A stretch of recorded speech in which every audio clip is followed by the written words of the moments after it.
Hello, ladies and gentlemen. We are going to be looking at Game 14 of the Fide World Championship match, which took place in 1996 between Gada Kamsky and Anatoly Karpov in Elista. We left off at Game 10, which was won by Gada Kamsky. And now, and what I noticed about this match is, and I've mentioned it on a couple of other videos, was just a contrast in styles, and it's interesting to see whose will would be imposed at the board. Kamsky was playing very dynamic chess, a la Kasparov, playing Grunfeld, King's Indian, being willing to accept isolated pawns when he had the white pieces, and generally going for the attack. Karpov was playing more quiet openings, Khan, for instance, Petrov, and basically trying to neutralize that energy that Kamsky had. And for the most part, he had done a great job of it in leading the match after game 11, 7-4, which was drawn. Uh, in the first 10 games of the match, it was a lot of decisive games, and Karpov basically built up almost an insurmountable lead. The match was scheduled for 20 games, and so after game 11, Karpov led 7-4. But after game 10, this seemed to boost Kamsky's confidence. Game 10 was the first time Kamsky had utilized the move d4 against Karpov in a match. In this particular match, he had opened up with e4, and he just ran into the rock solid Khan, Petrov, and could not really do much against Karpov's preparation. So after he might have regretted this later, after he had fell behind so much, he finally switched to d4 and scored a nice victory. And it didn't have much to do with the opening, but it was rather the style, positional style of the type of position that was on the board. Uh, if we go to game 10, after 13 moves, we have Karpov with the black pieces, and he's playing this hanging pawns type position.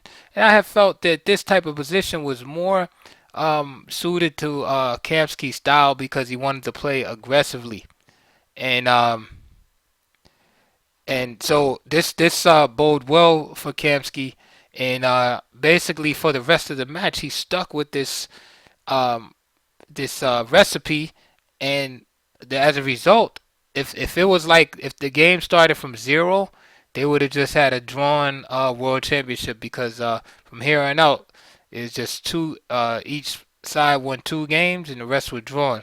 So Kamsky had learned a great deal in those first two games, and basically he finally found a way to get the type of positions that he was looking for.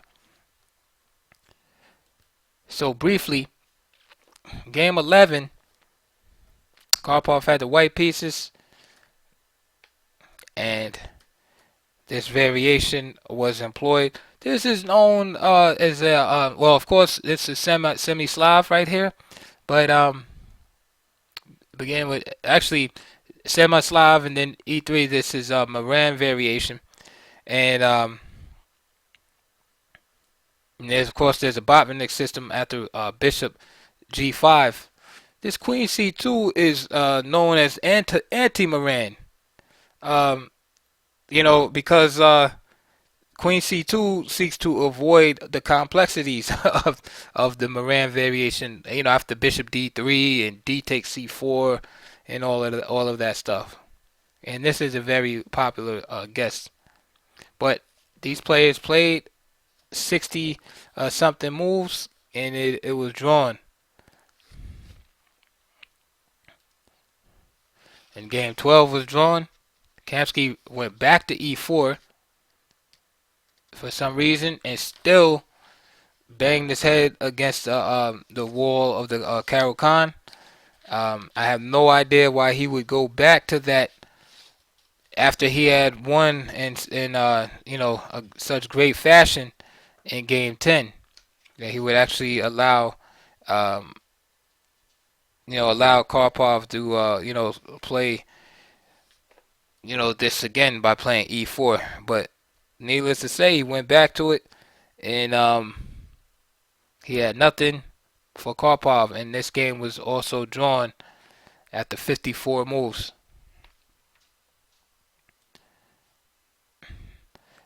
Game 13, another marathon, 90 move marathon. Karpov had the white pieces, Kamsky the black pieces, and Kamsky adopts Queen's Indian defense himself. And now what was interesting is that Kamsky had been having problems with these various defenses. He tried the Queen's Indian. He used his Grunfeld. His Grunfeld was getting destroyed.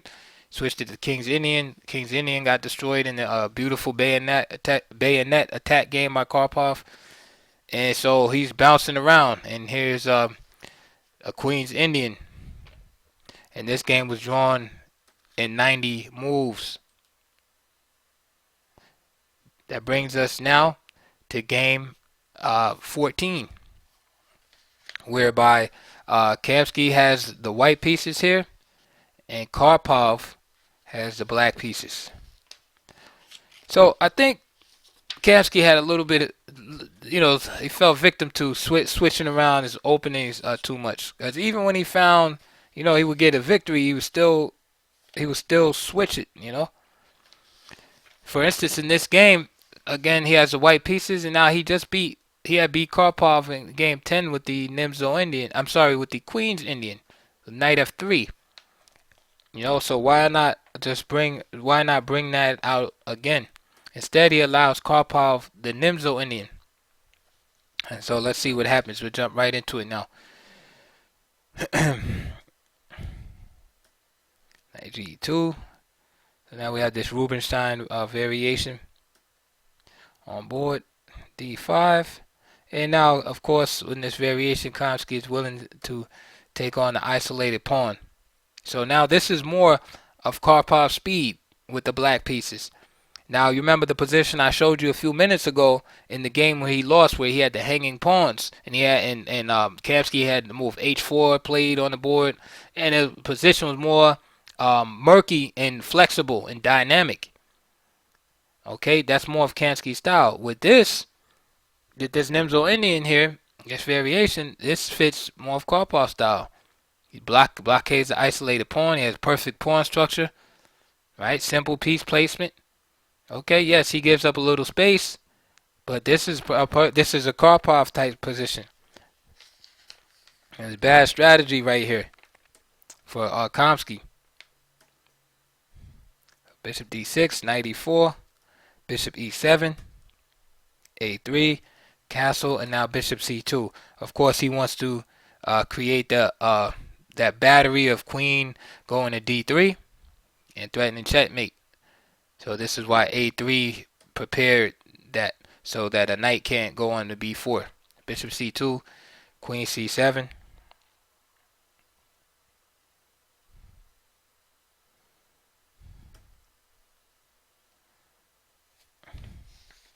And now, at the time, this move, queen c7, had been played by Ivanchuk.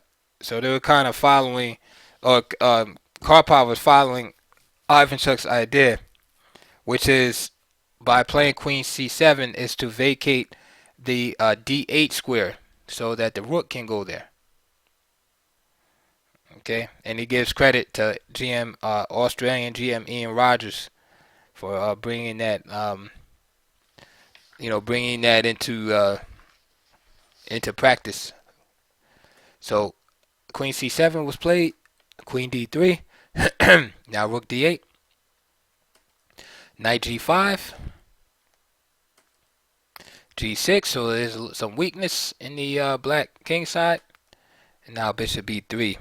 At the time, this was a novelty, and Karpov remarks that this move queen h3 looks strong, threatening queen h7, etc. But that black could easily defend after the simple knight f6.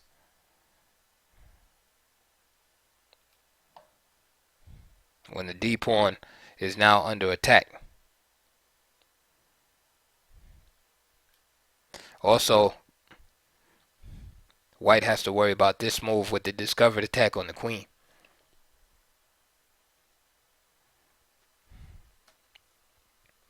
So here gotta produce the novelty at the time, bishop b3, knight f6. And now Karpov has to be careful to keep an eye on the d pawn. So for example, if he played this move bishop f6 here, then white could possibly throw in this move h3, or queen h3, and force h5 out of black.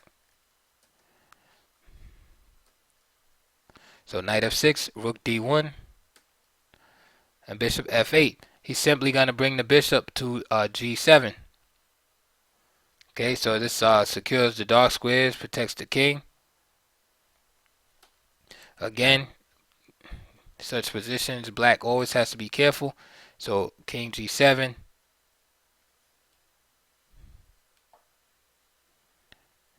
Queen h3 is possible. And just to give an example, say you try to do e5 here. You could play this move, queen h6, exclamation mark. King takes.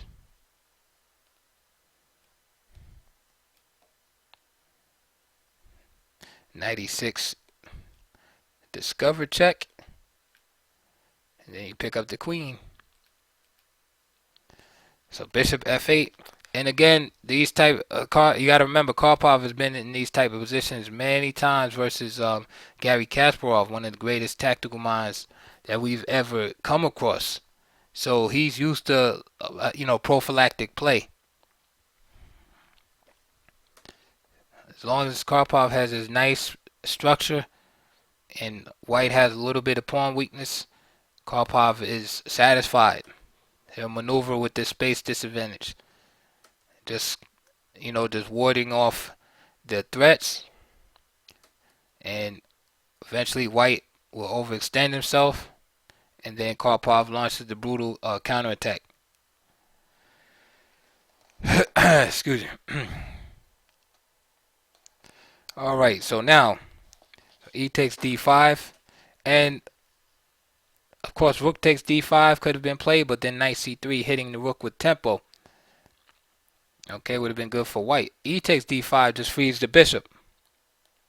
Alright, and also white will be able to black will be able to get more exchanges on the e file. Okay, knight f3. There goes the queens off the board. And again, there's that technique from Karpov. So now the queens are gone, and f takes e3 from Gator. Of course, he would like to play this move, but then the problem is bishop g4. Okay, and now to avoid these double pawns, the pawn weaknesses, white has to try to play something real awkward looking like that.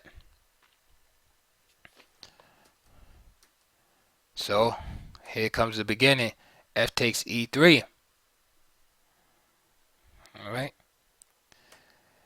f6. Now here man, just try to hold on for this game, man. The technique, I should have probably just started it from here, but I wanted to show you the whole game. So here's Karpov. He plays f6, and remember, this is 1996. So Karpov again is past his prime. He's not, he's still very strong, but he's on the downside. But some of these games, man, he was able to, go into that fountain of youth.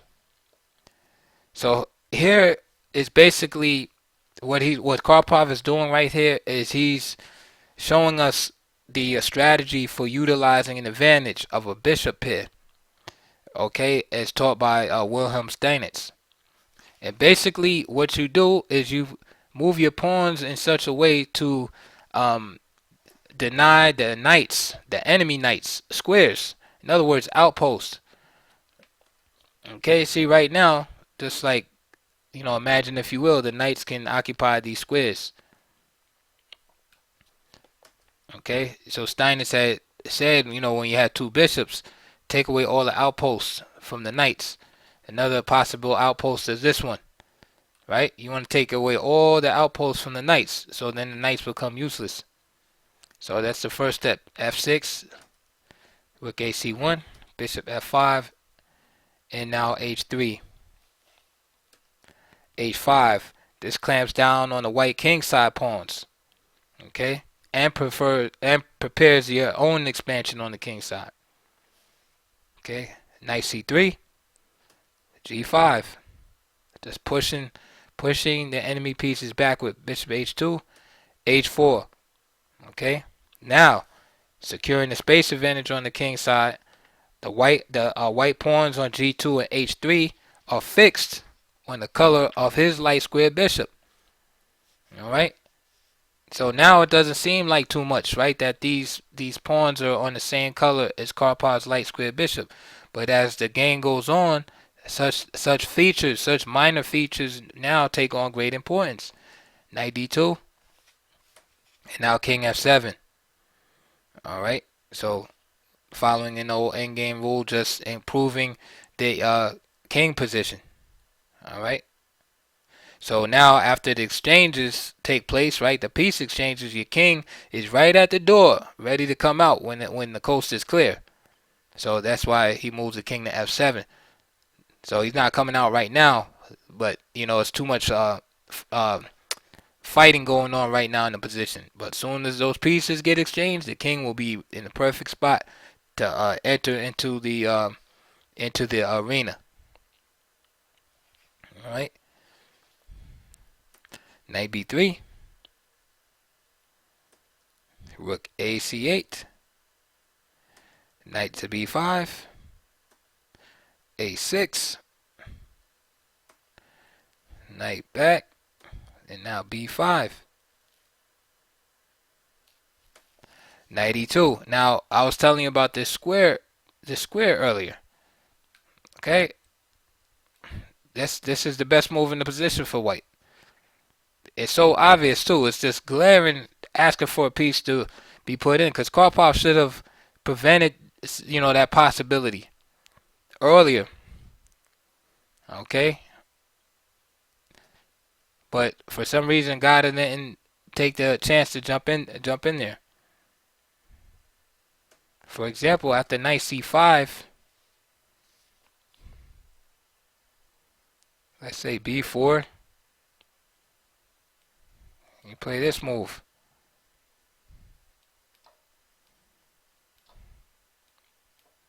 And then, of course, your idea is to come here.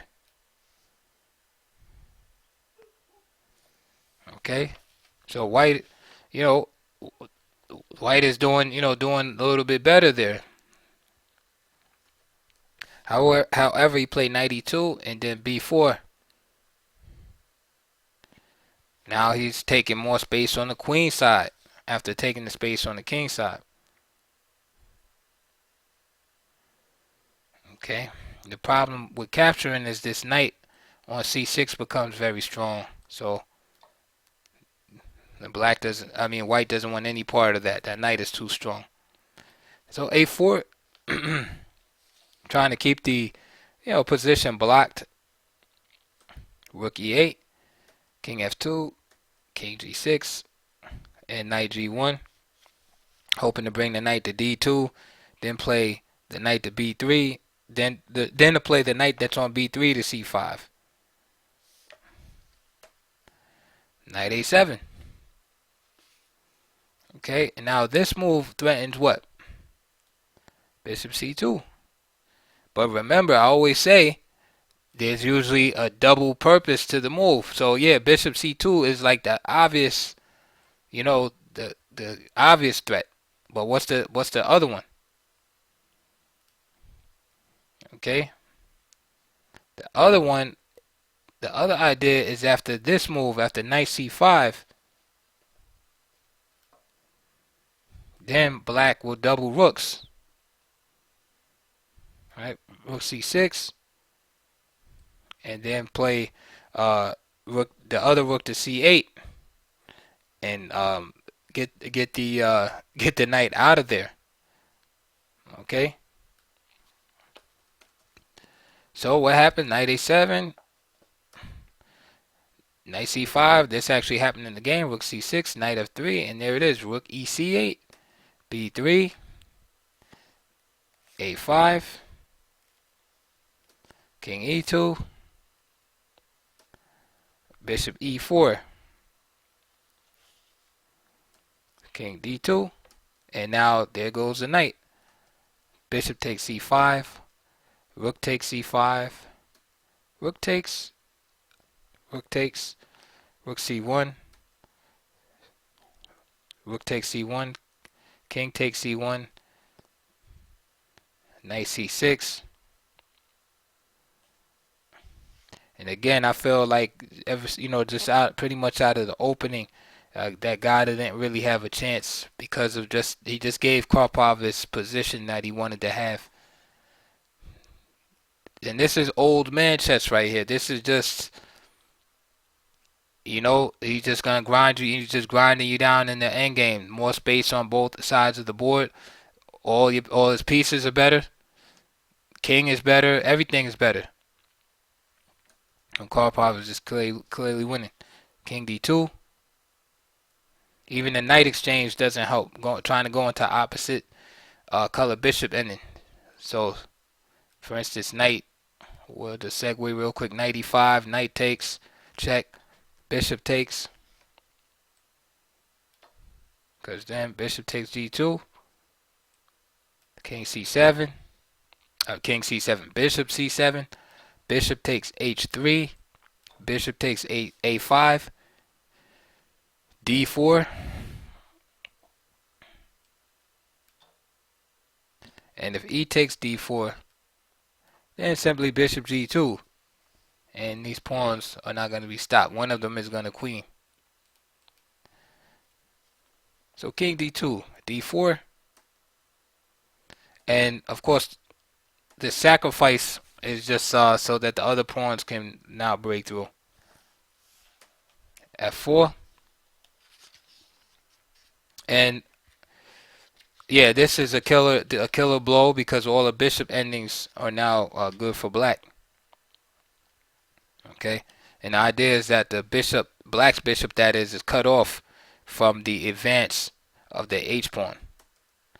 King e2, bishop d5, king f2.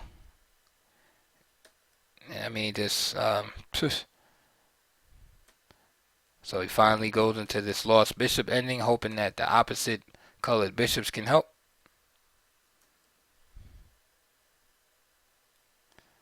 Alright.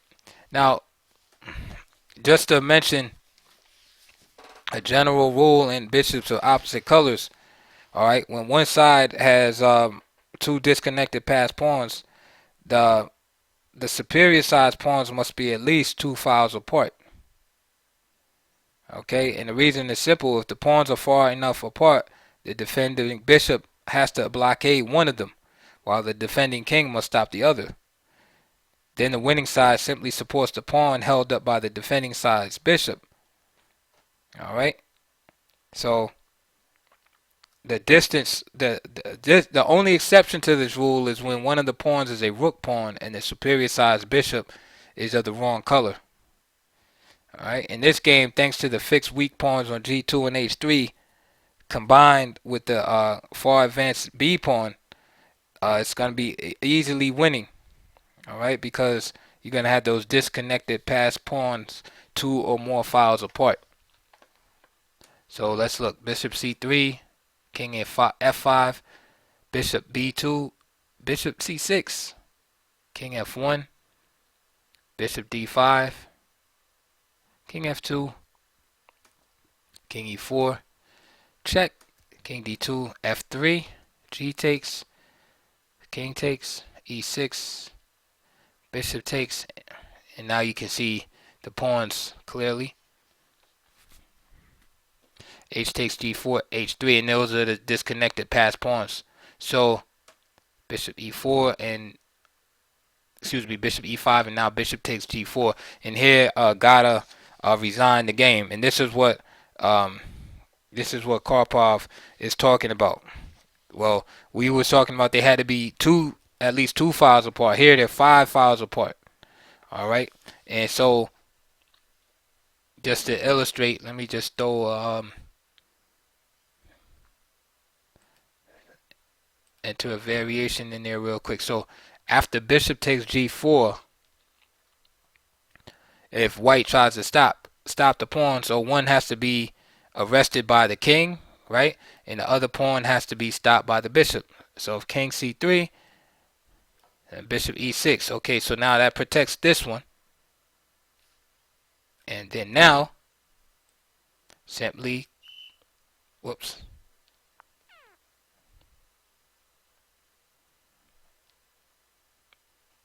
Let's make a random move like here, for instance.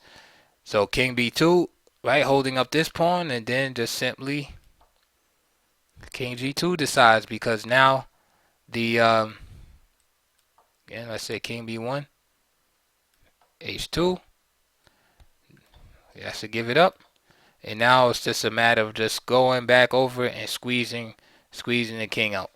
The bishop is protected, and so that's how you win those end games. But just remember the 2-file rule. That's what I like to call it. Right here, I mean, Karpov has 2 pawns 5 files apart, so it's like really obvious, but it's a good instructive example because it's so obvious.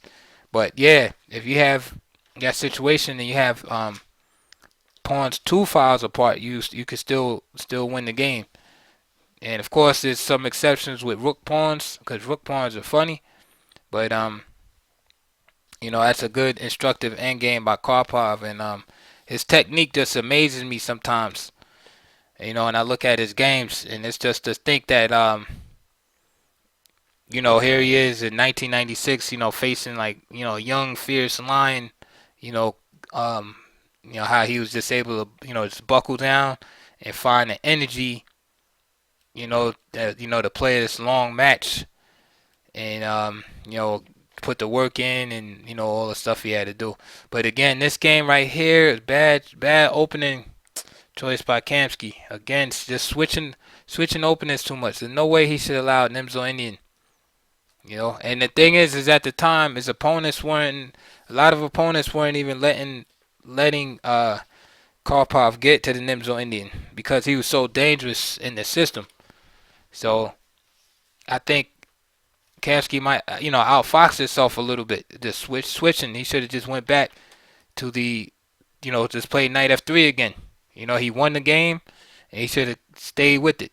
So instead, he has another loss to deal with in game 14. So that's it for this video. Please like, subscribe, and comment and all that, and I'll see you on the next video.